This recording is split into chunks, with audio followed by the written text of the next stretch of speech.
अनुसंधानकर्ता से मांग करूंगा आपके चैनल के माध्यम से कि मोहब्बत छोटू और आरती की थी, शादी यदि मोनू का है और मोनू के बारे में कहा जाता है कि उस दिन उस रूम में गया था जिसमें छोटू को बंद किया था, इस दृष्टिकोण से भी चेक करना चाहिए। क्या पता यही लोग मार दिए हो।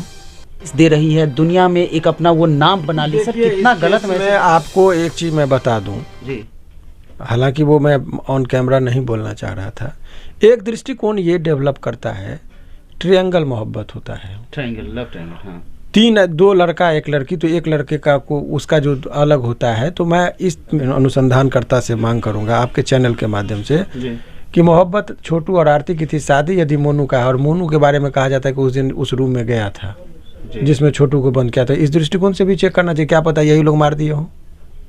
भाई जब परिस्थिति डेवलप कर रही है तो इस सबसे चीज़ से तो जा ही रहा है कौन किसको क्या किया, लेकिन इसीलिए उस सब चीज़ पर नहीं। हाँ, जो भी सत्य है मामला, अनुसंधानकर्ता को फ्री आप छोड़ दीजिए। वो पुलिस अपना अनुसंधान करने के बाद चार्जशीट जमा करती है, उसमें तमाम तरह की चीज़ों को लगाती है। जब मेरिट पर जाए कोर्ट रूम में आप बहस कीजिए मेरिट पर, गुण दोष पर, तो ज़्यादा अच्छा है। हल्केपन में यदि आप मीडिया में आके यदि कोई इस तरह की बातें करते हैं तो समाज में इसका एक बहुत गलत प्रभाव पड़ेगा। आज की युवा पीढ़ी उस चीज़ को एक प्रेरणा स्रोत लेकर, और हर आदमी, तब भाई आप यदि इसके देखिए, बहुत अच्छी बात है, मैं आपको दावे के साथ कह रहा हूँ कि यदि उनके कार्य से लोग प्रभावित हैं तो आपको मैं बता रहा हूँ, जिस विधवा विवाह की बात कर रही है, ईश्वर चंद्र विद्यासागर ने विधवा विवाह का वकालत किया था। उन्होंने कहा था कि विधवा विवाह होनी चाहिए। और जानते हैं, आपको जानकर हैरत होगी कि ईश्वर चंद्र विद्यासागर केवल घोषणा नहीं किए, अपना एकलौता पुत्र का उन्होंने एक विधवा के साथ शादी कराया। तो उन्होंने दिखाया कि मैं उस जिस चीज़ का कर रहा हूँ, तो विधवा के साथ शादी करवाया। तो यदि आप कह रहे हैं कि आरती का कर्म जो था वो बहुत अच्छा था, तो भाई आप अपने घर के दरवाजे को खोल दीजिए। आपके घर में भी यदि 2 बजे रात में लड़का है तो मैं जानूंगा कि आप उस चीज़ से इंस्पायर्ड हैं। तो आप चाहते हैं कि भगत सिंह पैदा हो लेकिन पड़ोसी के घर में पैदा हो।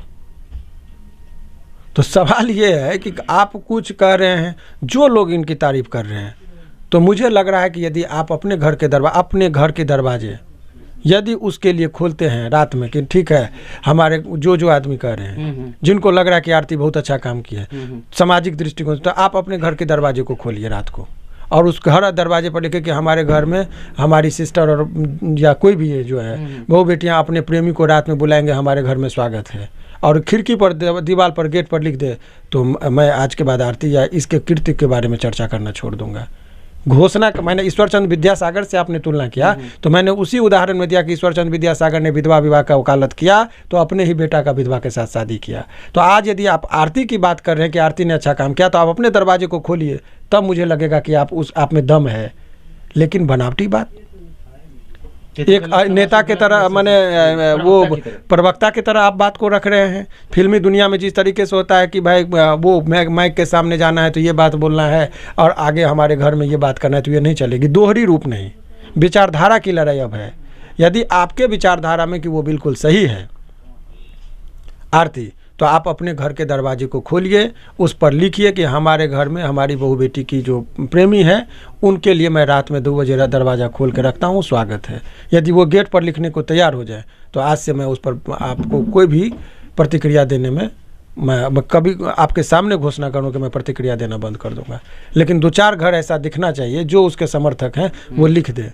तो दूसरे के घर में आप अपने घर में लिखेंगे नहीं, और दूसरे के घर में यदि किसी की इज्जत प्रतिष्ठा नीलाम हुई है तो उसमें आप मज़े ले रहे हैं, उस पर आप अपना जो आपका जो प्रोफेशनल चीज़ को आप बढ़ा रहे हैं, अपनी व्यवसाय को बढ़ाने के लिए प्रचारित कर रहे हैं, तो ये गलत है, इमोरल है और अनैतिक है। और इस चीज़ से वंचित मैंने लोगों को जो है सो समाज को गुमराह कर रहे हैं। इस तरह के काम से उनको परहेज करना चाहिए, कोई भी इंसान हो। देखिए, तो वकील साहब का सीधा कहना था, आपने सुन लिया। और मेरा भी ऐसा मानना है कि मॉरल सपोर्ट या मॉरलिटी के आधार पे जब बातें होती है तो बात तर्कसंगत होना चाहिए। और आप अपने घर को अगर देखते हैं तो दूसरे को घर को भी उसी नज़रिए से देखें, तभी कि कोई बात करें। अगर इस आधार पे अगर बात कर रहे हैं तो आपकी बात को सुनी जाएगी, नहीं तो कोई भी चीज़ बेवजह और बेतुका बात आप करेंगे तो आपकी बातों को तजुर्बुर कोई भी नहीं देगा, हम या कोई भी नहीं देगा उस तरह की बात। और वकील साहब ने जो सीधा मैसेज दिया कि अगर आप आरती का सपोर्ट करते हैं या किसी का भी सपोर्ट करते हैं उस आधार पे, तो ठीक है, आप उसी तरीके से अपने घर में भी अप्लाई करें और फिर देखिए कि आप कैसे कर पाते हैं और लोगों की प्रतिक्रिया आपके प्रति या राय क्या बनती है, समाज की राय क्या बनती है, उसके बाद आपको पता चलेगा। फिलहाल के लिए इतना ही। हमारे साथ पटना हाई कोर्ट के वकील हैं शिवनंदन भारती, फिर से इनसे हम जुड़ेंगे और चर्चा करेंगे। तब तक आप अपनी प्रतिक्रिया जोड़ दीजिएगा, क्योंकि हमने देखा तो हमने चाहा कि एक बार चर्चा इस पर हो जाए।